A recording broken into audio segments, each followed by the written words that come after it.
अस्सलामुअलैकुम, मैं हूं हमाद हसन और आज हम करेंगे क्वेश्चन नंबर 3 एक्सरसाइज 1.1 का। आपके कंसेप्ट्स क्लियर करा चुका हूं मैं, जिसमें हमने एक इक्वल मैट्रिसेस के बारे में भी पढ़ा था। हमारा क्वेश्चन क्या है कि find the values of A, B and C. हमने वैल्यूज़ फाइंड करनी है ए की, बी, सी और डी की।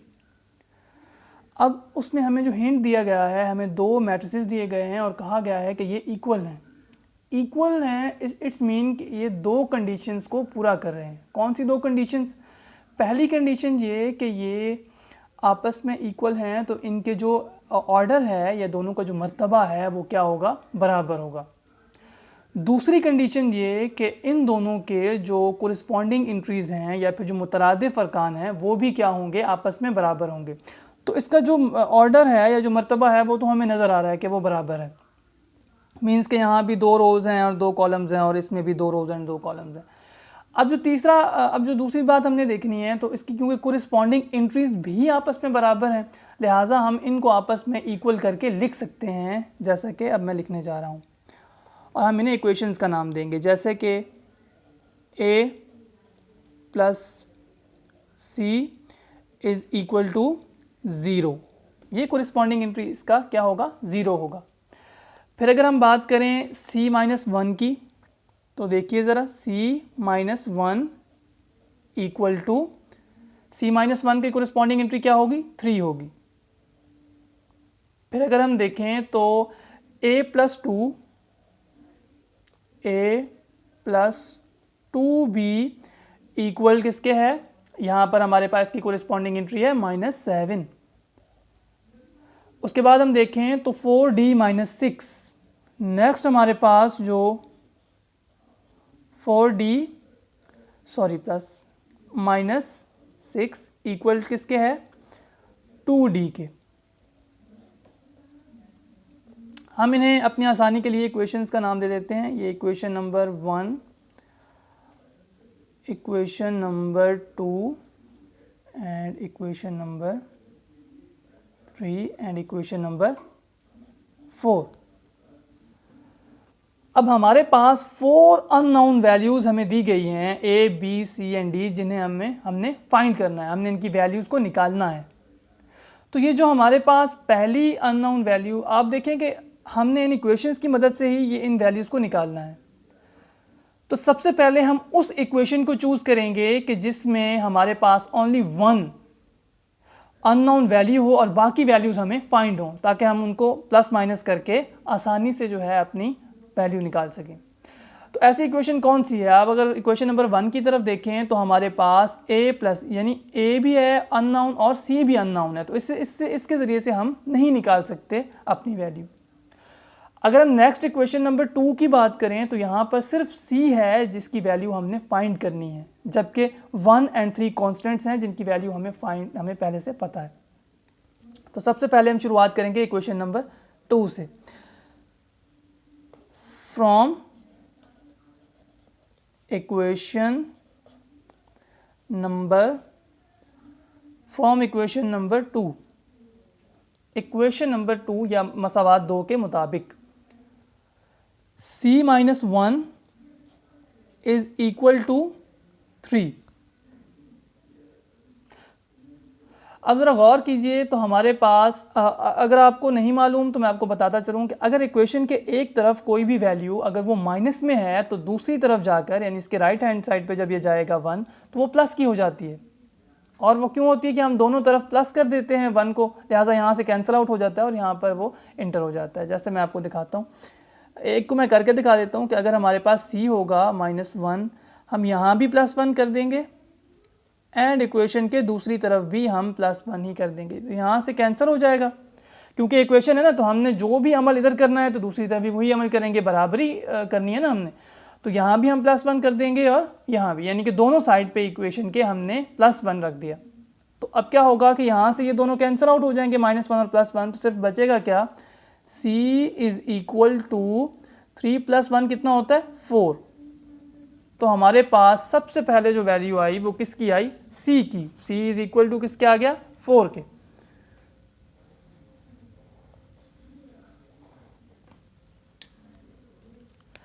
अब हमने दोबारा से देखना है कि वो इक्वेशन की जिसमें सिर्फ एक ही अननोन वैल्यू हो कि जिसके ज़रिए से हम उसकी वैल्यू निकाल सकें। इक्वेशन नंबर 1 को ही देखते हैं। इसे ज़रा गौर से देखिए तो हमारे पास जब पहले हमने शुरू किया था तो हमने कहा था कि हमारे पास 2 अननोन वैल्यूज़ हैं, लेकिन अब तो हम सी की वैल्यू निकाल चुके हैं, लिहाजा ये हमारे लिए अब अननोन नहीं रहा बल्कि अब सिर्फ ए ही अननोन रह गया है। तो हम ज़रा वैल्यू पुट करते हैं इसमें from equation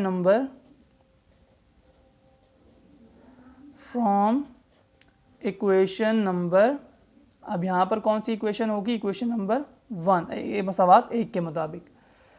from equation number 1 a plus C is equal to किसके है, 0 के। c की क्या वैल्यू निकाली है हमने, ये देखें 4, तो हम यहाँ पर पुट करेंगे put the value of c, the value of c in equation. इस इक्वेशन में जब हम c की वैल्यू पुट करेंगे तो क्या होगा, a plus 4 is equal to 0।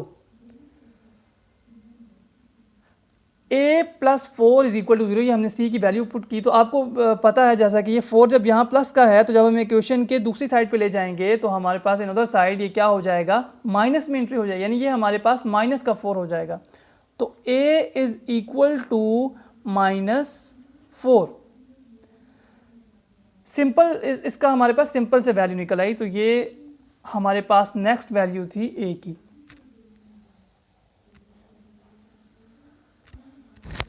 पहले हमने c की वैल्यू निकाली, उसके ज़रिए से हमने इस इक्वेशन में पुट करके a की वैल्यू निकाली, और अब हम निकालेंगे इक्वेशन नंबर 3 के ज़रिए से b की वैल्यू निकालेंगे। क्यों? क्योंकि यहाँ पर हमारे पास अब a की वैल्यू आ चुकी है और हम यहाँ पर b की वैल्यू फाइंड करना चाहते हैं। इक्वेशन में यहाँ लिख देता हूँ a plus 2b is equal to -7। Next equation हमारे पास क्या है, a plus 2b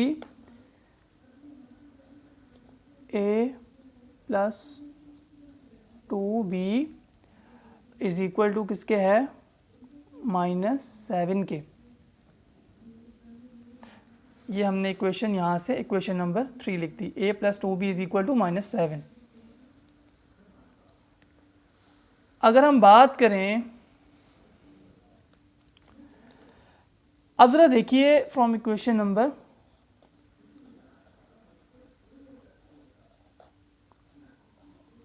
from equation number 3।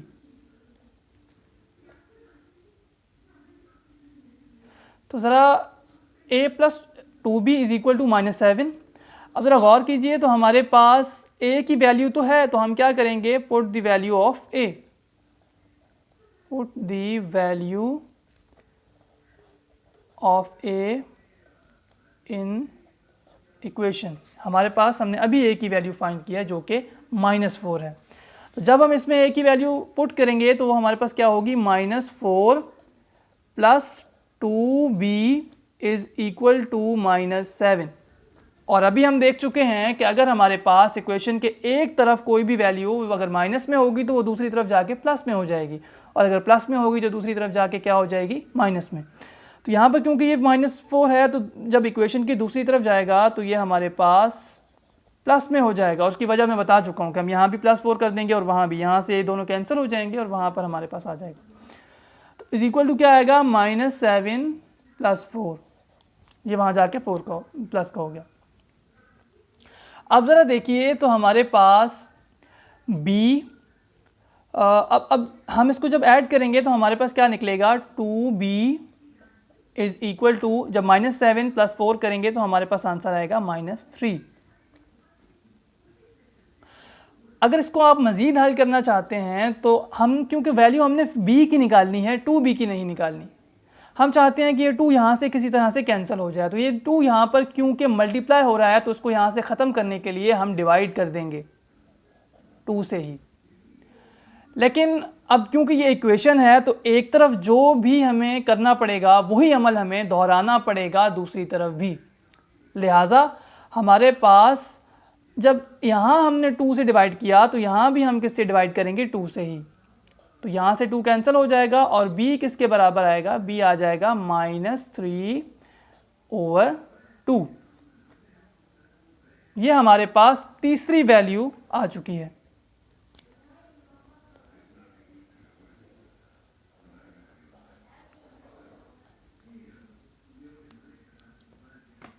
अब हम देखते हैं, अब हमारे पास a, b और c तीनों की वैल्यूज़ आ चुकी हैं। अब हम देखते हैं आखिरी वैल्यू जो कि है d। From equation number 4d - 6 = 2d। From equation number 4 के मुताबिक अगर हम देखें तो हमारे पास इक्वेशन नंबर 4 क्या है, 4d - 6 = 2d। 4d - 6 = 2d। यहाँ मैं 2 स्टेप्स में इसे आगे कर रहा हूँ, अगर आप चाहें तो एक स्टेप में भी कर सकते हैं, इसमें कोई मुमानियत नहीं है। 4d = 2d + 6, ये पहला स्टेप। अच्छा, क्या किया हमने कि यहाँ पर ये माइनस में था 6 जो है, तो दूसरी तरफ जाके जब इक्वेशन की दूसरी जानिब जाएगा तो ये किसका हो जाएगा, प्लस का हो जाएगा। अब नेक्स्ट स्टेप में हमने 4d - 2d = 6, ये क्या किया हमने कि इस 2d को हम दूसरी जानिब ले आए हैं, यानी कि इक्वेशन के दूसरी जानिब, यानी कि इधर। अब ज़रा गौर कीजिए तो हमारे पास यहाँ भी d है और यहाँ भी हमारे पास d है, तो ये दोनों एक ही बिरादरी हो गई। और इसका मतलब है कि हम इन दोनों को माइनस कर सकते हैं। तो या आप सिर्फ सिंपल बता दीजिए कि 4 जब हम माइनस करेंगे 2, 4 में से हम जब 2 माइनस करेंगे तो आंसर क्या आएगा, जी हाँ शाबाश, हमारे पास 2 बचेगा। लेकिन क्योंकि हमने ये d, ये 4d था और ये 2d था, लिहाजा 4d में से जब 2d माइनस करेंगे तो हमारे पास क्या आंसर बचेगा, 2d = 6। नेक्स्ट आप देखें कि हमारे पास, क्योंकि हमने d की वैल्यू निकालनी है 2d की नहीं, तो जो काम हमने यहाँ किया था, जब हमने 2b से इसको ख़त्म करना चाहा था तो कैसे किया था कि हमने 2 को यहाँ पर डिवाइड कर दिया था, और क्योंकि इक्वेशन है तो इस लिहाजा हमने दूसरी जानिब भी यही काम किया था। तो ये 2 से 2 कैंसिल हो गया और हमारे पास यहाँ भी आप मज़ीद हल कर सकते हैं, 2 1s are 2 and 2 3s are 6। अब d हमारे पास, d की वैल्यू क्या आ गई, 3। d की वैल्यू हमारे पास क्या आ गई, 3 आ गई। आपने हमें वैल्यूज़ फाइंड करने को कहा गया था और हमने 4 वैल्यूज़ फाइंड कर ली हैं। नंबर 1 a की वैल्यू, b की वैल्यू, c की वैल्यू और d की वैल्यू। कैसे फाइंड की हमने, सबसे पहले हमने इक्वेशंस बनाई, और इक्वेशन हमने क्यों बनाई, क्योंकि ये मैट्रिसेस दोनों आपस में इक्वल थे, लिहाजा हमें पता था कि इनकी कोरिस्पॉन्डिंग एंट्रीज भी क्या होंगी, आपस में इक्वल होंगी। उसके बाद हमने इक्वेशन से वो इक्वेशंस पहले ढूंढी कि जिनमें सिर्फ एक ही अननोन वैल्यू थी, और उसके ज़रिए से हमने वैल्यू निकाली जो कि c की वैल्यू थी। फिर वही वैल्यू हमने इक्वेशन नंबर 1 में पुट करके a की वैल्यू निकाली, और a की वैल्यू हमने पुट की किसमें, इक्वेशन नंबर 3 में, और उसके ज़रिए से हमने b की इक्वेशन निकाली, और इसके ज़रिए से, और क्योंकि 4 हमारे पास इक्वेशन नंबर 4 में सिर्फ एक ही अननोन वैल्यू थी, बेशक कि वो 2 जगह लिखी हुई थी लेकिन वो थी एक ही, यानी कि d। तो लिहाजा इसके लिए भी हमें किसी वैल्यू की ज़रूरत नहीं पड़ी, और हम पहले अगर आप चाहें तो पहले इसकी ही वैल्यू फाइंड कर सकते हैं, वो आप पर है। उम्मीद है आपको आज का सवाल समझ आया होगा, और इसी के साथ हमारी एक्सरसाइज 1.1 भी कंप्लीट हो चुकी है।